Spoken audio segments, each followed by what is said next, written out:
Tonight I shall share with you 7 principles that, when properly understood and applied, will transform your entire world in a single day. Not in a year, not in a month, but in one day. For you see, transformation does not require time. It requires understanding. Let me share with you these 7 principles that have revolutionized my understanding and instantaneously transformed my world. But before I share them, you must understand that these are not mere techniques or strategies. These are divine principles that reveal the very nature of reality itself. The first principle is this: your consciousness is the only reality. Not your thoughts, not your emotions, but your consciousness, your I am-ness. This principle, when truly understood, will shake the very foundation of your world. For you see, what you are conscious of being, you must become. Consider the words of Scripture. Be still and know that I am God. Notice it doesn't say become God or try to be God. It says know that I am God. This knowing, this consciousness, is the first principle that will transform your world instantly, when truly grasped. Many of you come to me asking how long it takes to change your life. But I tell you now, when you grasp this first principle, that your consciousness is the only reality, change is instantaneous. For you see, you don't become what you want, you become what you are conscious of being. The second principle is this: the world is yourself pushed out. Everything you see, everything you experience, every person you meet, all of it is yourself pushed out. This is not philosophy, this is law. When you truly understand this principle, you will never again blame circumstances or other people. Let me share with you how the second principle works. When you look at your world, you are not seeing something separate from yourself.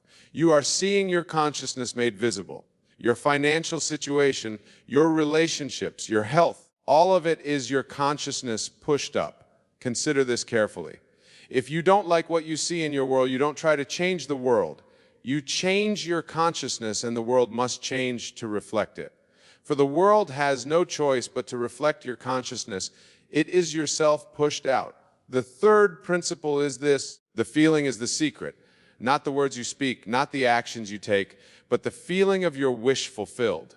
This principle, when properly understood, eliminates all struggle and effort from manifestation. Let me share with you what I mean by feeling. I am not speaking of emotion or sensation. I am speaking of the feeling of naturalness, the feeling of your wish fulfilled. When you have this feeling, you have the secret of creation itself. Consider how you feel about your own name. You don't hope it's your name. You don't affirm it's your name. You simply feel the naturalness of it being your name. This is the feeling I'm speaking of. When you can feel this same naturalness about your desire, you have mastered the third principle. The fourth principle is this: everyone is yourself pushed out, not metaphorically, not symbolically, but literally. Every person you encounter is playing the role that your consciousness has assigned them. When you grasp this principle, relationships transform instantly. Let me share with you how this fourth principle works in practice. If someone is treating you unkindly, you don't try to change their behavior. You change your consciousness of them, and they must change to reflect your new consciousness. For they have no choice, they are yourself pushed out. Consider this carefully. When you say that person is against me, you are really saying I'm conscious of being someone against whom that person is set. Change your consciousness, and they must change their behavior. The fifth principle is this: there is no such thing as time in consciousness. The future is not ahead of you waiting to happen. It exists now in your consciousness. When you grasp this principle, all sense of waiting and delay disappears. Let me share with you why this principle is so transformative. Most people think their desire takes time to manifest, but I tell you now, time is not a factor in manifestation. What matters is the intensity of your consciousness, not the duration of your waiting. Consider the words of Scripture: before they call, I will answer. This is telling you that your desire already exists in consciousness. Your task is not to create it, but to accept it as already existing now. The sixth principle is this: revision is creation. What you call the past is simply memory, and memory can be revised. When you revise the past in imagination, you literally recreate your world. This principle, when properly understood, gives you complete freedom from the tyranny of past events. Let me share with you how this sixth principle works. If you don't like something that happened today, you don't try to forget it or overcome it. Instead, you revise it in your imagination, see it happening differently, feel it happening differently, and that revision becomes the truth in consciousness. Consider this: your present circumstances are the result of your past thoughts and feelings. Change those past thoughts and feelings through revision, and you must change your present circumstances. The seventh and final principle is this: your imaginal acts become facts. What you imagine with feeling, what you accept as true in consciousness, must become facts in your world. This principle, when improperly understood, eliminates all doubt and uncertainty about manifestation. Let me share with you how these 7 principles work together to transform your life in a single day. First, you must understand that these principles are not sequential, they are simultaneous. They are all operating in your life right now, whether you're aware of them or not. Consider how the first principle, consciousness is the only reality, works with the second principle, the world is yourself pushed out. When you really grasp these together, you realize that every single thing you're conscious of must express itself in your world. Let me give you a perfect example from Scripture. When Jesus said, "I am the way, the truth, and the life," he was demonstrating these principles. He was conscious of being the way, first principle, and his world had to reflect that consciousness, second principle. Now, let's see how the third principle, the feeling is the secret, works with the fourth principle. Everyone is yourself pushed out. When you assume the feeling of your wish fulfilled, everyone in your world must play their part to bring about that fulfillment. They have no choice, for they are yourself pushed out. Many of you may be thinking, "But Wayne, how can these principles transform my life in just one day?" Let me tell you something: transformation doesn't require time, it requires acceptance. When you truly accept these principles, transformation is instantaneous. Consider how the fifth principle, there is no time in consciousness, works with the sixth principle, revision is creation, because there is no time in consciousness. You can revise any event, any circumstance, any relationship right now, and that revision must manifest in your world. Let me share with you how the seventh principle, imaginal acts become facts, ties all of these together. When you imagine with feeling, accepting your consciousness as the only reality, seeing the world as yourself pushed out, knowing there is no time, and revising what needs to be revised, your imaginal act must become a fact. But, and this is crucial, you must apply these principles from understanding, not from hope or wish. Most people try to use these principles while still believing in external causes, but I tell you now there are no external causes. All causes lie in consciousness. Let me share with you what I call the 4 stages of applying these principles. Most people fail because they don't understand these stages, and therefore they abandon the principles before transformation can occur. The first stage is understanding. This is where you truly grasp that these principles are not techniques or methods, but laws of consciousness as exact as mathematics. When you understand them at this level, you stop questioning whether they will work and start questioning whether you're applying them correctly. The second stage is acceptance. This is where you move beyond intellectual understanding to genuine acceptance of these principles as the only reality. When you reach this stage, you no longer need proof or evidence. You know these principles are true just as you know your own name. The third stage is application, but then this is crucial. This is not the mechanical application that most people attempt. This is the natural, effortless application that comes from understanding and acceptance. When you reach this stage, you're no longer trying to make things happen. You're allowing them to happen according to law. The fourth stage is transformation. This is where your entire world begins to reflect your new understanding, not gradually, not eventually, but instantly. For you see, when you truly understand, accept, and apply these principles, transformation must follow.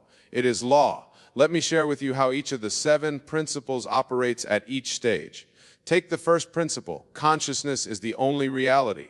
At the understanding stage, you grasp this intellectually. At the acceptance stage, you know it is truth. At the application stage, you live from it. At the transformation stage, your world reflects it.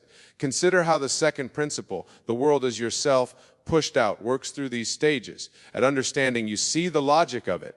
At acceptance, you know it is fact. At application, you take full responsibility for your world. At transformation, your world reshapes itself to match your consciousness. Many of you may be wondering about the role of time in these stages. Let me tell you something. Time is only involved in the understanding stage. Once you move to acceptance, time ceases to be a factor. For you see, acceptance, application, and transformation are all aspects of the eternal now. Let me share with you how the third principle, the feeling is the secret, operates through these four stages. At the understanding stage, you grasp that feeling is more powerful than thought. At the acceptance stage, you know that feeling is the very substance of creation. At the application stage, you naturally occupy the feeling of your wish fulfilled. At the transformation stage, your world rearranges itself to match your feeling. Consider this carefully. Most people try to feel after they see evidence of their desire. But I tell you now, feeling must precede evidence. This is why the third principle is so transformative. It reverses the common approach to manifestation. Let me show you how the fourth principle, everyone is yourself pushed out, works through these stages. At understanding, you see how others reflect your consciousness. At acceptance, you know they must reflect your consciousness. At application, you naturally revise your consciousness of others. At transformation, they instantly begin to reflect your revised consciousness. Many of you may be thinking, but Nebo, what if others have free will? Let me tell you something my teacher Abdullah taught me. There is only one consciousness individualized in all of humanity. Therefore, what you call others' free will is really your consciousness of them pushed out. Consider how the fifth principle, there is no time in consciousness, operates through these stages. At understanding, you grasp that time is psychological, not chronological. At acceptance, you know that now is the only reality. At application, you naturally live from the end. At transformation, your desired future becomes your present reality. Let me share with you what happened when I first grasped this principle. I saw that all my waiting for things to manifest was actually delaying their manifestation. For you see, as long as you're waiting for something, you're pushing it into a future that never arrives. Consider how the sixth principle, revisionist creation, works through these stages. At understanding, you see that memory can be changed. At acceptance, you know that revising the past changes the present. At application, you naturally revise unwanted experiences. At transformation, your revised past creates a new present. Let me share with you how the seventh principle, imaginal acts become facts, operates through these stages. At understanding, you grasp that imagination creates reality. At acceptance, you know that what you imagine must externalize itself. At application, you naturally live in your imagination. At transformation, your imaginal acts become your physical facts. Consider this carefully when these seven principles are properly understood and applied together. They create what I call the divine circle of creation. The first principle establishes that consciousness is the only reality. The second principle shows that the world must reflect consciousness. The third principle reveals how to impress consciousness through feeling. The fourth principle demonstrates that everyone must play their part. The fifth principle eliminates time from the equation. The sixth principle allows for instant revision of unwanted states. And the seventh principle guarantees manifestation. Let me share with you the three most common mistakes people make when applying these principles. The first mistake is trying to use them as techniques rather than living them as truth. The second mistake is looking for results before fully accepting the principles. The third mistake is abandoning the principles when circumstances seem to contradict them. But I tell you now, when you truly understand these principles, you cannot make these mistakes. For you see, understanding brings acceptance. Acceptance brings application, and application brings transformation, all in a single day. Consider what happens when you truly grasp these principles. You stop trying to change things in the outer world because you know the outer world is yourself pushed out. You stop waiting for things to happen because you know there is no time in consciousness. You stop worrying about others' reactions because you know they are yourself pushed out. Let me share with you what I call the three orders of understanding these principles. The first order is intellectual understanding. You grasp them with your mind. The second order is emotional understanding. You feel their truth in your heart. The third order is spiritual understanding. You know them in your soul. Let me share with you what I call the 5 states of consciousness that these principles reveal. The first state is the state of confusion. This is where most people lie, not understanding that they are the creators of their reality. The second state is the state of awakening. This is where you begin to grasp these principles intellectually. You start to see the connection between your consciousness and your world. But be careful, many people get stuck in this state, endlessly studying but never moving to application. The third state is the state of testing. This is where you begin to apply these principles in your life. You start small, testing them in various situations. But remember, you're not really testing the principles, you're testing your understanding of them. For these principles are law as exact as mathematics. The fourth state is the state of knowing. This is where you move beyond testing to absolute certainty. You no longer need proof because you know these principles are true, just as you know your own name is true. The fifth state is the state of being. This is where you don't just know the principles, you become them. You live from them naturally, effortlessly, continuously. This is the state from which instant transformation occurs. Consider how these states relate to the 7 principles. In the state of confusion, you don't even know these principles exist. In the state of awakening, you begin to understand them. In the state of testing, you start to apply them. In the state of knowing, you trust them completely. In the state of being, you are them. Let me share with you what happened when I moved through these states.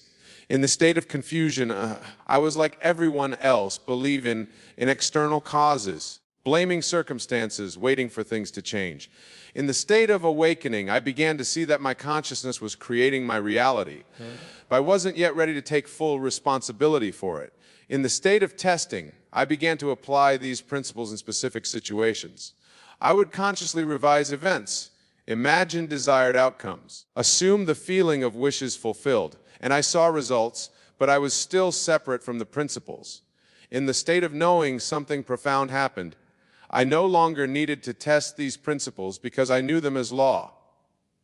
Just as you don't test whether gravity will work each morning, I no longer tested whether these principles would work. I knew they must work because they are law. Let me share with you what the state of being looks like. In this state, you don't try to use the principles, you lie. You don't think about consciousness being the only reality, you live from that knowing. You don't try to feel your wish fulfilled. You naturally occupy that state. Consider what happens when you reach this state of being. The 7 principles are no longer separate from you, they are you.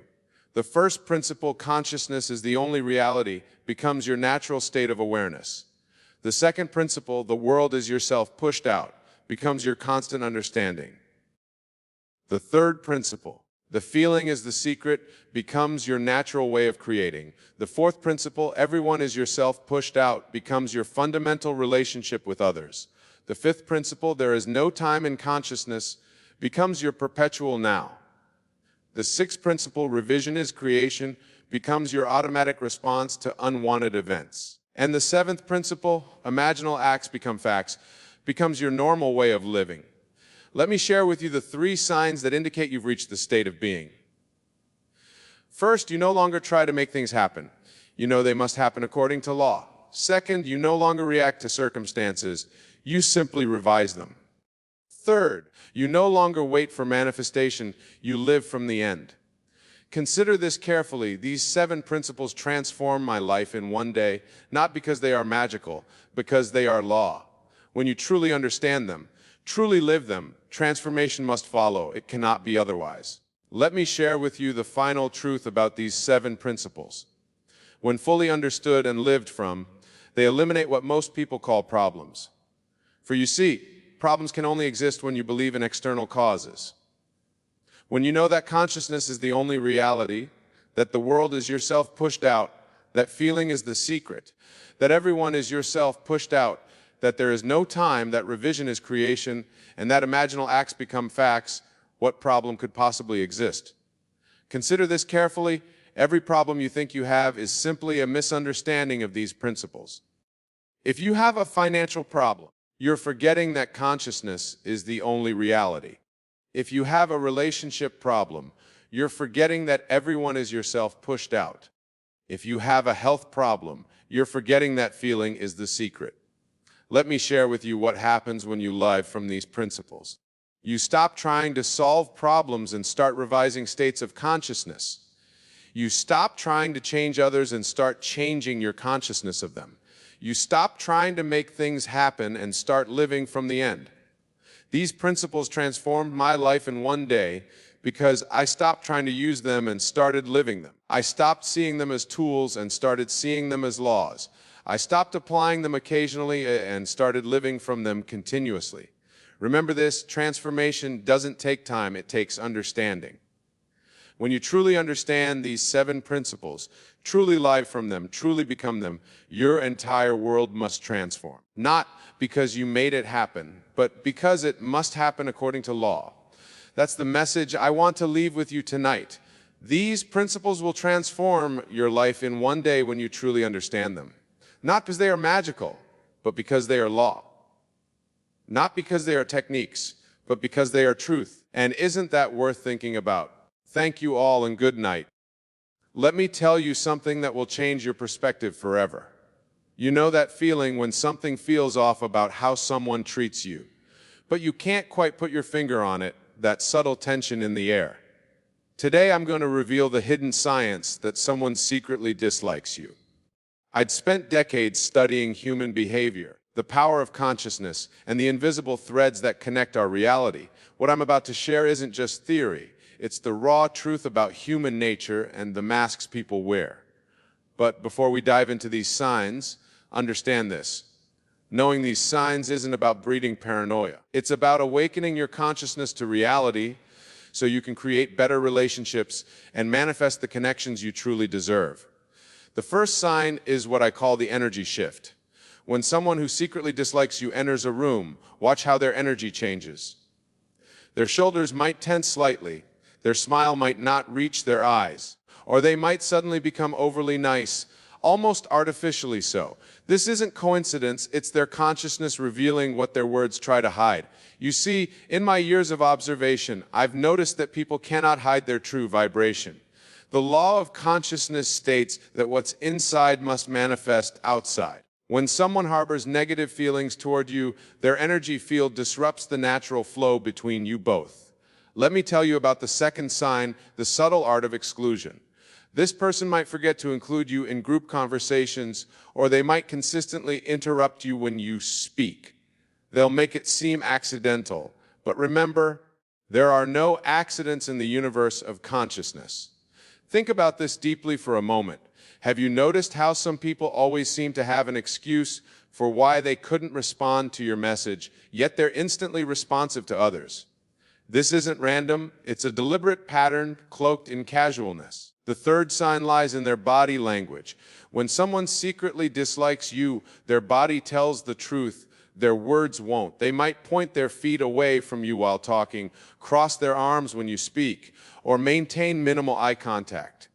These aren't just random movements. They're physical manifestations of their inner state. I've observed countless interactions where people claim to be friends while their bodies scream disagreement. Your consciousness picks up on these subtle cues before your rational mind does. That's why you often feel something's wrong before you can explain why. The fourth sign is what I call the comparison game. Someone who secretly dislikes you will often make subtle comparisons that put you in a less favorable light. They might praise others specifically for qualities they know you're working on, or they might highlight their own achievements in areas where you've faced challenges. But here's what's crucial to understand. These signs aren't about them. They're reflections of your own consciousness manifesting in your reality. When you understand this, you gain the power to change these dynamics completely. The fifth sign lies in their reactions to your success. Watch careful when you share good news. Someone who secretly dislikes you will have a millisecond reaction, a tiny flinch, a slight tightening of their smile, or a quick look away before they compose themselves to offer congratulations. The sixth sign manifests in how they discuss you with others. Someone harboring hidden dislike will often use subtle, passive, aggressive comments. They might say things like, "You're so brave to wear that," or "It's impressive how you don't care what others think." These backhanded compliments are daggers wrapped in velvet. Now let me reveal the seventh sign, something I've observed through years of studying human behavior. Notice how they handle your vulnerabilities. When you share personal struggles, do they offer genuine support, or do they file away this information, later using it as ammunition in subtle ways? But here's where it gets interesting. These signs are merely the surface of a deeper truth. Your reality is a perfect reflection of your consciousness. If you're consistently attracting people who secretly dislike you, it's time to examine your inner world. Think about this. How often do you fully accept yourself? The treatment you receive from others is often a mirror of your self-concept. When you truly understand this principle, you'll see these signs not as obstacles, but as opportunities for transformation. I've watched countless individuals transform their relationships by shifting their inner state. When you operate from a place of complete self-acceptance, these signs either disappear or lose their power over you. Let me share a profound truth about human nature. People who harbor secret dislike often feel threatened by your potential. They sense your power, your capability to achieve greatness, and it triggers their own insecurities. Under this, every person who secretly dislikes you is actually offering you valuable information about yourself. They're showing you where you might be dimming your light to make others comfortable. The real question isn't just about identifying these signs. It's about understanding what to do with this knowledge. When you recognize these patterns, you have two choices: react from ego or respond from consciousness. Your power lies in your response. When you encounter someone displaying these signs, remember their behavior says more about their inner world than it does about you. Their dislike is often a projection of their own unresolved issues. Let me tell you about the transformation that occurs when you truly grasp this concept. You'll stop seeking approval from those who withhold it. You'll stop trying to convince others of your worth. Instead, you'll stand firmly in your own power. Consider how often you've sensed someone's dislike but doubted your intuition. That doubt isn't serving you. It's your inner knowing, that subtle voice whispering that something isn't right. That's your consciousness communicating vital information. I've observed a fascinating pattern in human behavior. The eighth hidden sign, yes, there's more than seven, is what I call selective memory. Notice how these individuals conveniently forget your contributions but remember your mistakes. This isn't coincidence. It's a manifestation of their inner resistance to your energy. But here's where most people get it wrong. They focus on changing the other person's behavior or proving their worth. This is a trap. The real power lies in understanding that every external reaction is a reflection of your inner state. Let me share something profound about energy and intention.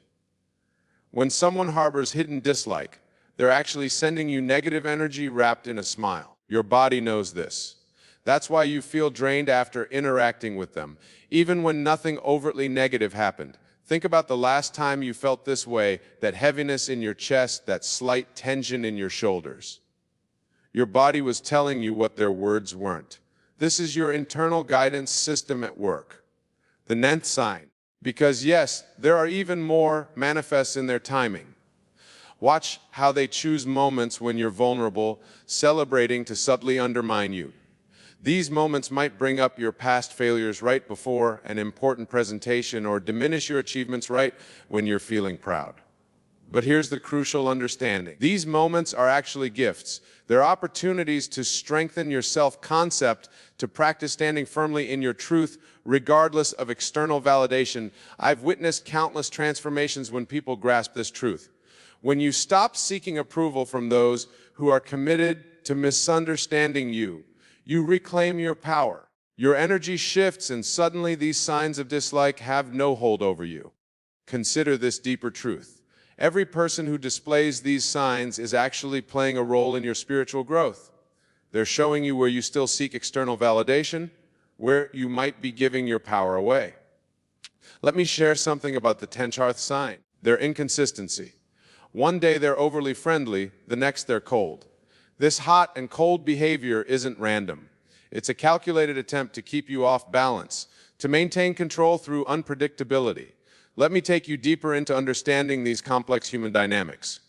The 11th sign manifests in what I call the echo effect. Notice how these individuals often echo your words back to you. but with a subtle twist that changes their meaning entirely. This is a sophisticated form of manipulation. I've observed something fascinating about human nature. When someone harbors hidden dislike, they often become hyper-aware of your presence. They might track your movements in a room while pretending not to notice you. This heightened awareness stems from their own internal conflict. Consider how these people handle your boundaries. The 12th sign appears when they consistently push against your limits while maintaining plausible deniability. They'll say things like, "I was just joking," or "You're being too sensitive," when you express discomfort. But here's where it gets interesting. Their resistance to your boundaries is actually information about where you need to strengthen your own energetic field.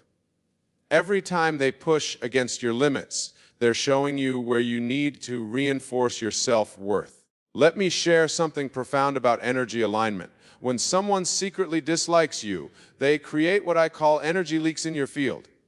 You might find yourself thinking about their behavior, replaying interactions, trying to understand why they act the way they do. The 13th sign manifests in their selective hearing. They'll conveniently misunderstand your clear statements, especially when those statements assert your power or establish boundaries. This is an accident.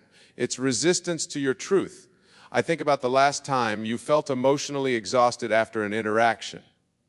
That fatigue isn't just physical. It's your energy field responding to their hidden negativity. Your body is more intelligent than you realize. It recognizes truth before your mind does. I've witnessed the 14th sign countless times, the way these individuals use silence as a weapon. They might withhold acknowledgement when you enter a room, delay responses to direct questions, or create uncomfortable pauses in conversation. But here's the revolutionary understanding: their silence is actually speaking volumes about their own inner turmoil.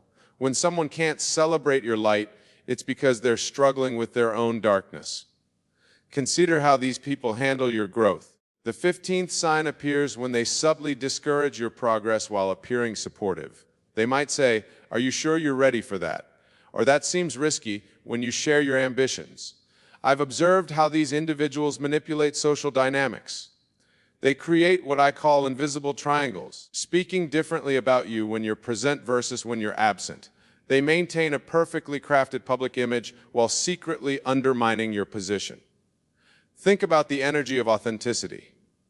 The 17th sign manifests in their forced laughter.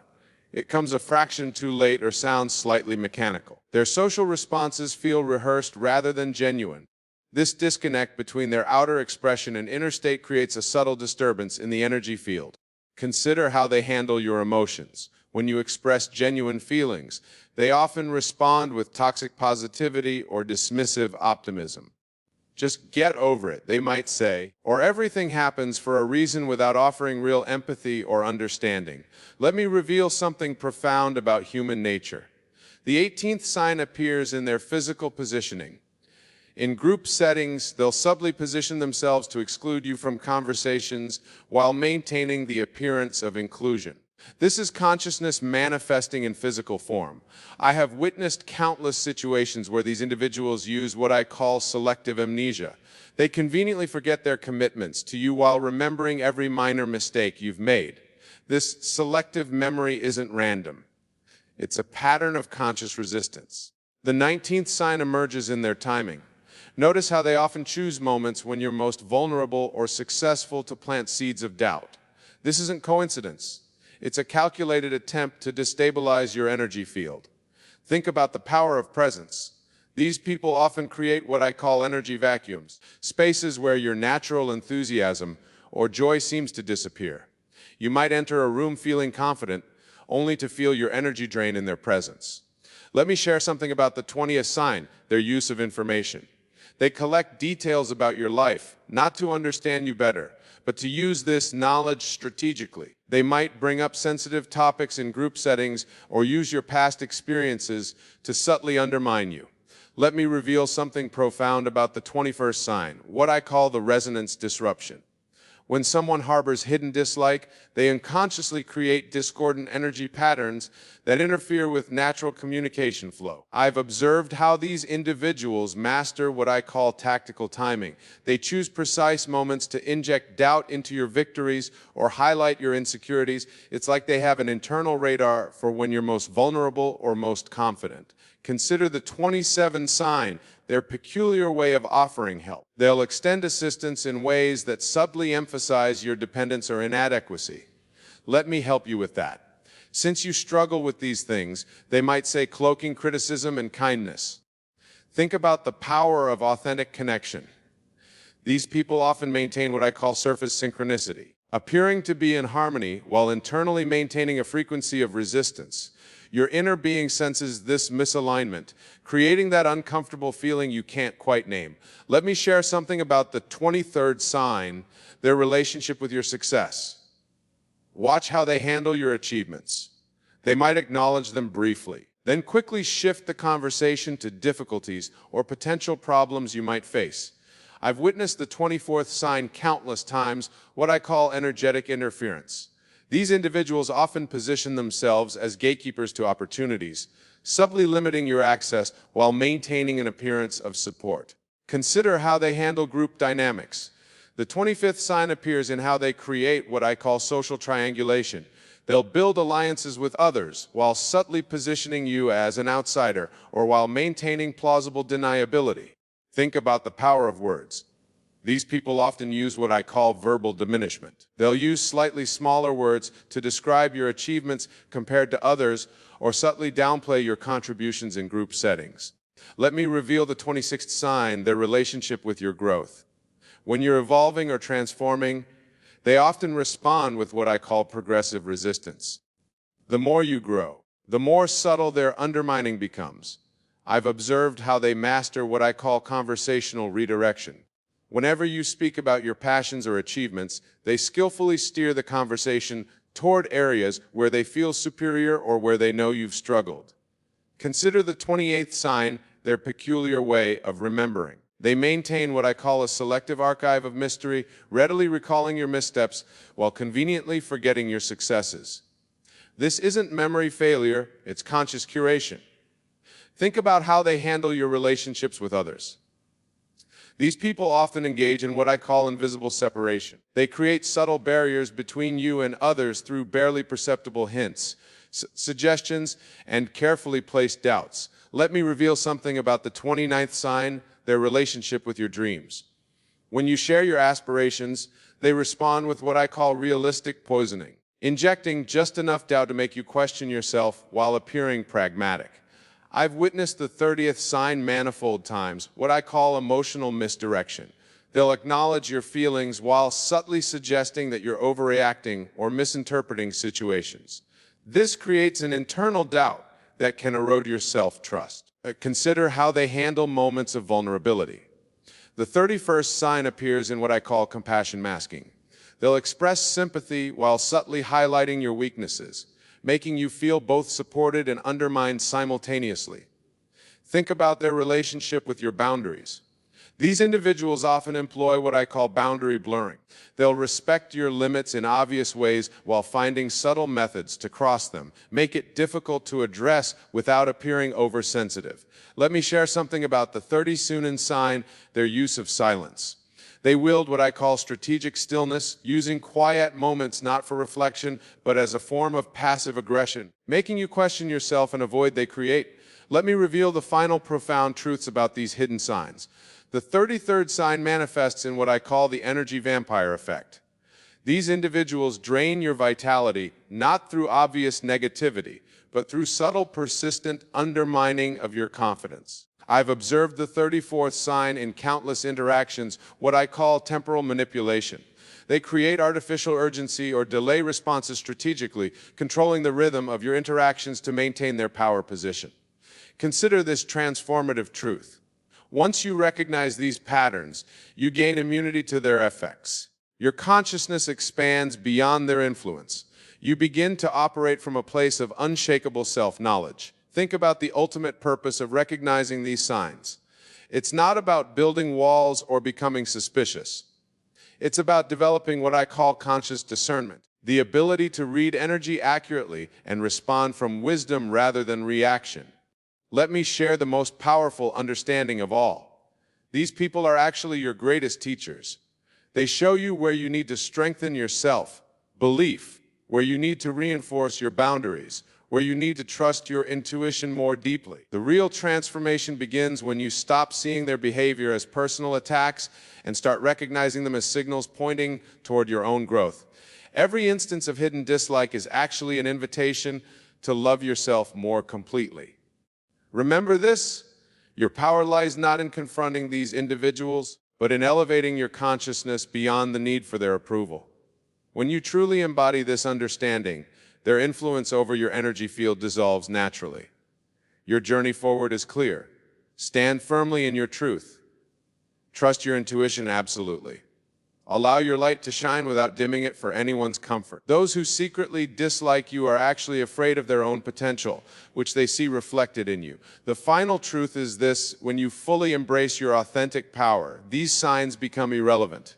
You no longer need to identify them, because you'll be operating from such a high frequency that lower energies cannot touch you. Your path now is to maintain this elevated consciousness, to walk in complete awareness of your worth, and to let your light shine so brightly that it illuminates the way for others. This is your true power, not in fighting against hidden dislike, but in rising above it completely. Remember, every person who has secretly disliked you has contributed to your growth, your strength, and your wisdom. Thank them silently and continue rising. Your greatest power lies in maintaining your highest vibration, regardless of how others respond to your light. This is the end of our journey together, but it's really just the beginning of your new understanding. Take these insights and let them transform not just how you perceive others' behavior, but how you perceive yourself. For in the end, that's where true power resides, in the unshackable knowledge of who you really are. Stand tall in your truth. Walk forward in your power. Let your light shine without apology, for you are far more powerful than any hidden dislike could ever be. This is your time to rise, to shine, and to transform every challenge into an opportunity for growth. The path ahead is clear. Your consciousness is awakened. Your power is activated. Now go forth and create the reality you deserve, and knowing that you have everything you need within you to succeed beyond your wildest dreams. It is who you really are when you recognize your true identity as God's own imagination pushed out into this world. Everything I share tonight comes from my own experience and deep understanding of the law that governs all being. Let us begin with the first mistake. And I ask you to listen not just with your physical ears, but with your spiritual understanding, for what I'm about to share transcends mere intellectual comprehension. Mistake number 1, living from memory instead of imagination. The first and perhaps most devastating mistake that kills your confidence is living from memory rather than imagination. You see, my dear friends, memory is dead imagination. It is the shadow of past experiences that you continue to give life to through your attention and growth. Many of you sit here tonight bound by the chains of your past experiences. Every morning you wake up and immediately recall past failures, past embarrassments, past rejections. You replay these memories like a worn-out record. And in doing so, you deny the very power that God gave you, the power of imagination. Let me share with you a story that perfectly illustrates this principle. A dear friend of mine in Barbados, a man who once could barely speak in public due to paralyzing fear, discovered this profound truth. He had lived his entire life from memory, allowing each past failure to define his present moment. Every time he stood before an audience, his mind would flood with memories of past embarrassments, past stutters, past moments of anxiety. But one day, through the application of this law I'm sharing with you tonight, he made a revolutionary discovery. He realized that his memories had no power over his present moment unless he gave them that power. He began to live from imagination instead of memory. Every night before sleep, he would imagine himself speaking with complete confidence and authority. He would feel the satisfaction of expressing himself freely, feel the joy of connecting with others without fear. He would imagine the warmth of applause, the smiles of appreciation, the feeling of absolute mastery of his communication. And I tell you tonight with absolute certainty that within weeks, his entire world transformed. Why? Because he chose to live from imagination rather than memory. He understood that imagination is God's gift to man. It is the very essence of reality, while memory is but a shadow of what once was. You see, when you live from memory, you are denying the creative power that is your birthright. You are choosing to be bound by what was rather than embracing what could be. This is the first and most fundamental mistake that kills your confidence. Mistake number 2, misunderstanding the true nature of confidence.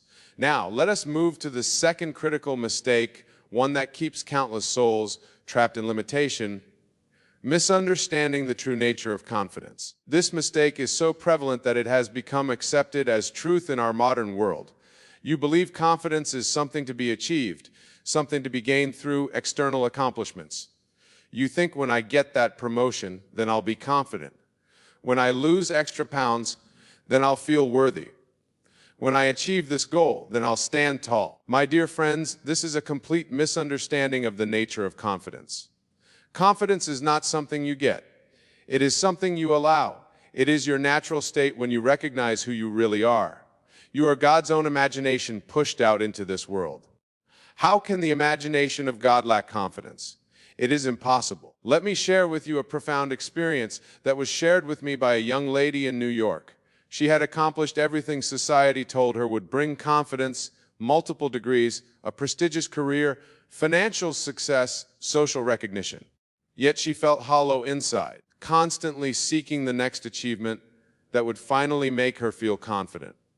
One day she came to me in tears, asking why, despite all her accomplishments, she still felt insecure. I shared with her what I'm sharing with you tonight, that she was seeking confidence from the outside, and when it can only flow from the inside out. I taught her to realize that confidence is not the result of what you do.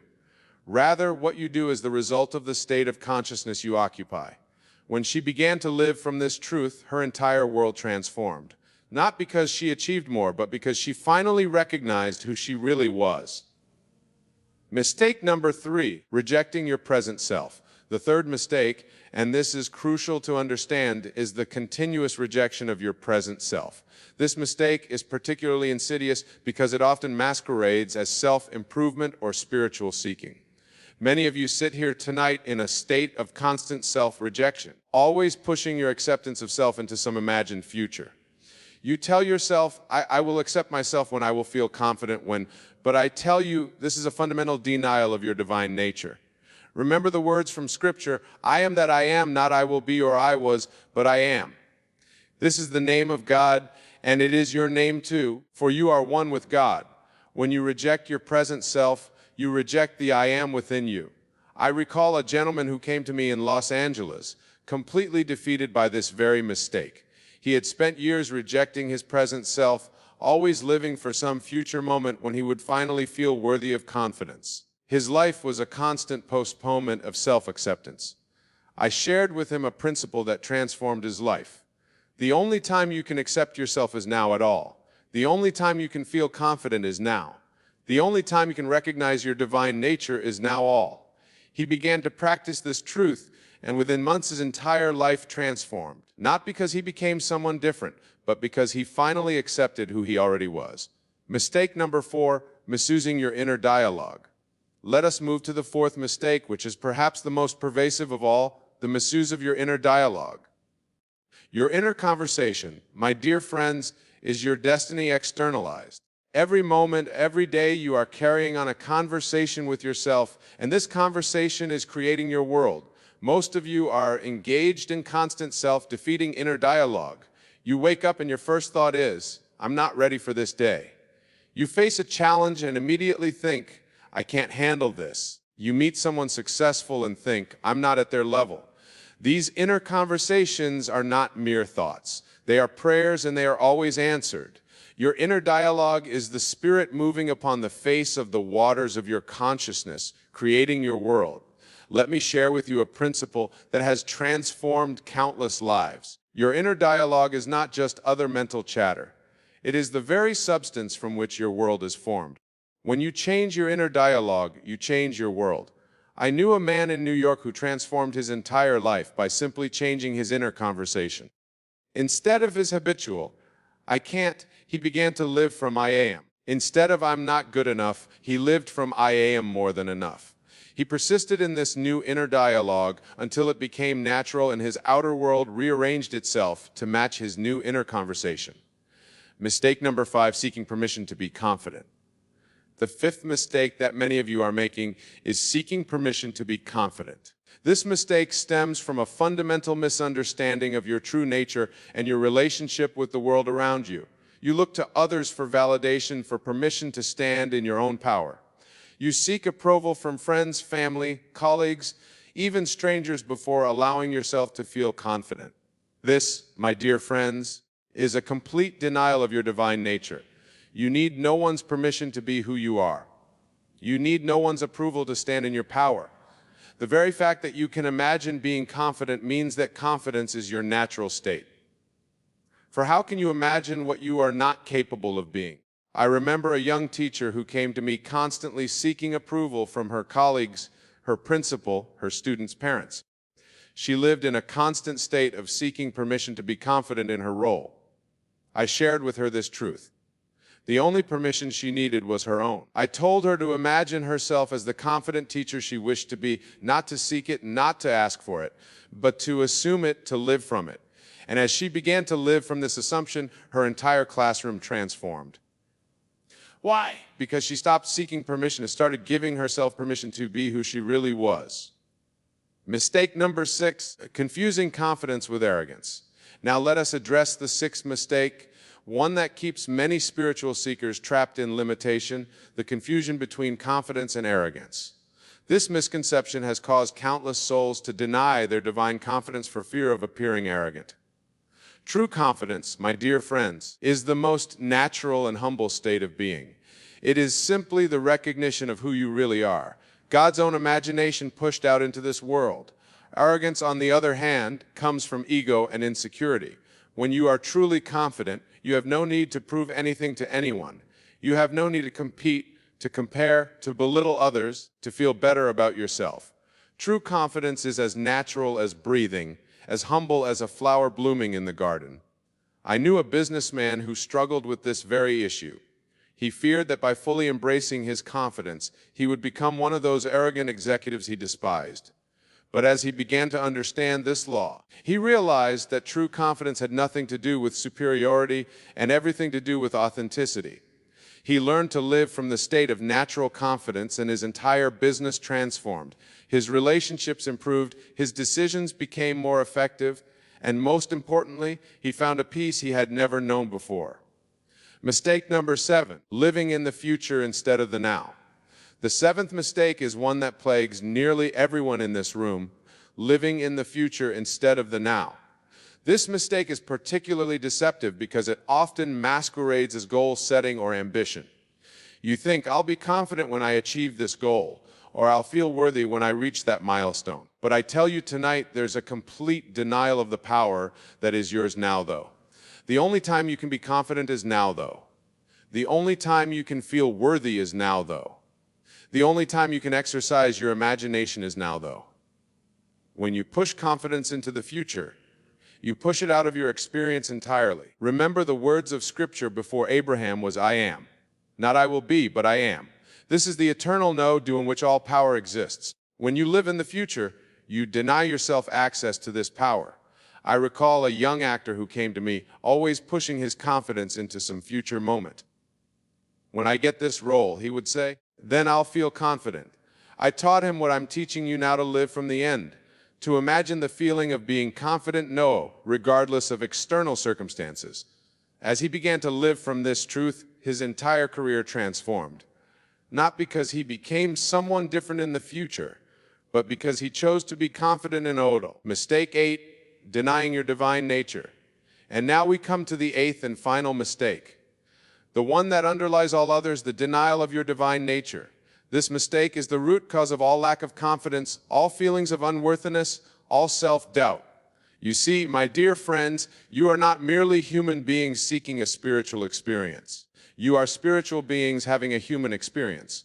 When you deny your divine nature, you deny the very source of all confidence. Every time you say, I can't, you deny your divine nature. Every time you shrink from a challenge, you deny your divine nature. Every time you seek confidence outside yourself, you deny your divine nature. I want to share with you a profound true truth that was revealed to me through years of studying Scripture and testing this law. Your imagination is God operating in you. Therefore, when you imagine yourself as confident, you are not engaging in mere positive thinking. You are aligning with your true nature, the solution, living from the end. Now that we have identified these 8 mistakes, what is the solution? The solution, my dear friends, is to live from the end. To imagine the feeling of being confident now, regardless of external circumstances. Every night before you sleep, imagine yourself as the confident being you wish to be. Feel it as real. Feel the satisfaction of expressing yourself freely. Feel the joy of standing in your power. Feel the peace that comes from knowing who you really are. This is not mere visualization of positive thinking. This is the actual substance of things hopeful, the evidence of things not seen. When you imagine with feeling, you are creating reality, the practice of the law.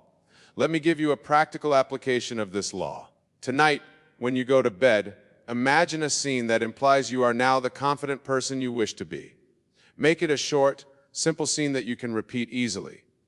Perhaps it's someone congratulating you on your confidence. Perhaps it's you feeling completely at ease in a situation that used to cause anxiety. Whatever scene you choose, ensure it implies that you are now a confident. Repeat this scene until it feels natural, until it feels more real than your current circumstances.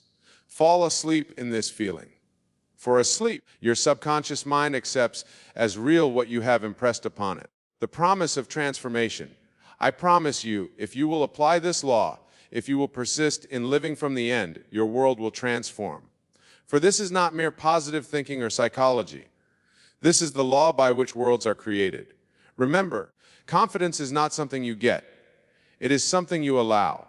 It is your natural state when you recognize who you really are. You are God's own imagination pushed out into this world. How can the imagination of God lack confidence? The living proof.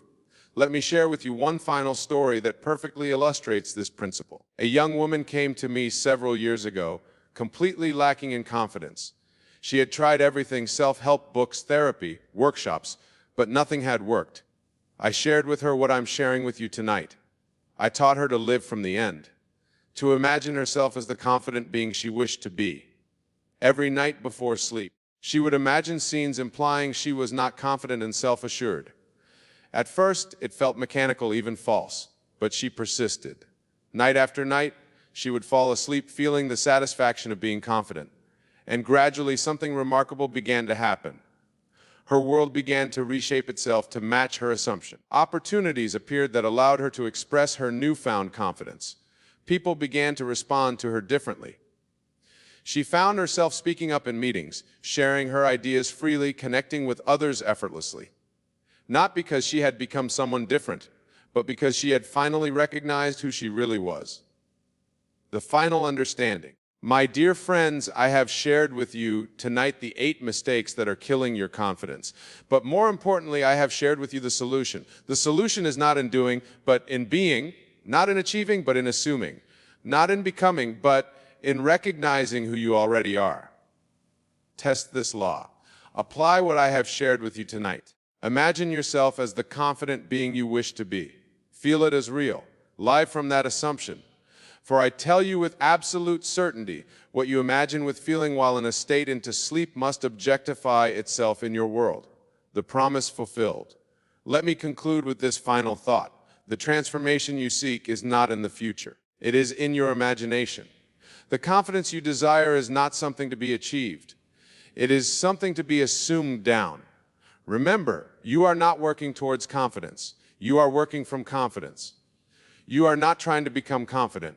You are acknowledging the confidence that is already yours by divine right. Go forth tonight and apply this law, live from the assumption of being confident nowadays. For I tell you truly, the world has no choice but to reshape itself to match your assumption. This is the law. And the law never fails. The world is yourself pushed out. Therefore, as you assume the feeling of confidence, the world must reflect back to you that same confidence. This is not magic or mysticism. This is the law by which all things are created. Remember, my dear friends, that every moment of every day, you are either living from memory or living from imagination. Choose imagination. Choose to live from the end. Choose to recognize your divine nature. For in doing so, you will discover that the confidence you seek has been within you all along, waiting only for your recognition and acceptance. Thank you and good night.